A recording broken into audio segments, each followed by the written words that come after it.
આપણે આલિશાન મહેલની અંદર છીએ અને જો આપણું કોઈ અપમાન કરે તો આપણા મનને બહુ દુઃખ પહોંચે છે.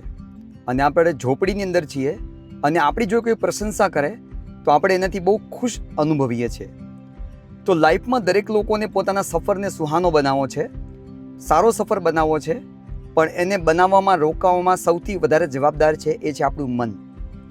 અને એ મન છે એ કોઈ પણ વ્યક્તિને ખુશ પણ રાખી શકે અને કોઈ પણ વ્યક્તિને દુઃખી પણ રાખી શકે.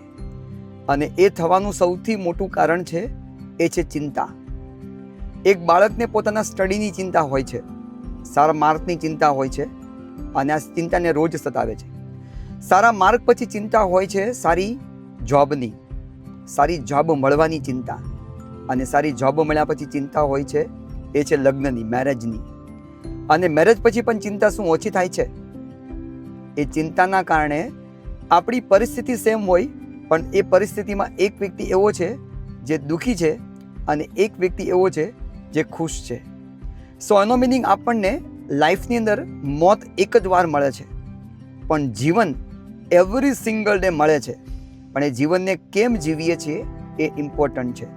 તો બંને પરિસ્થિતિ આપણી સાથે છે પણ જો એમાં એન્જોય કરવું છે તો ચિંતા નહીં પણ ચિંતા મુક્ત જીવન જીવવાથી લાઈફની દરેક ક્ષણને આપણે સેલિબ્રેશન કરી શકીએ એમ છીએ. Thank you.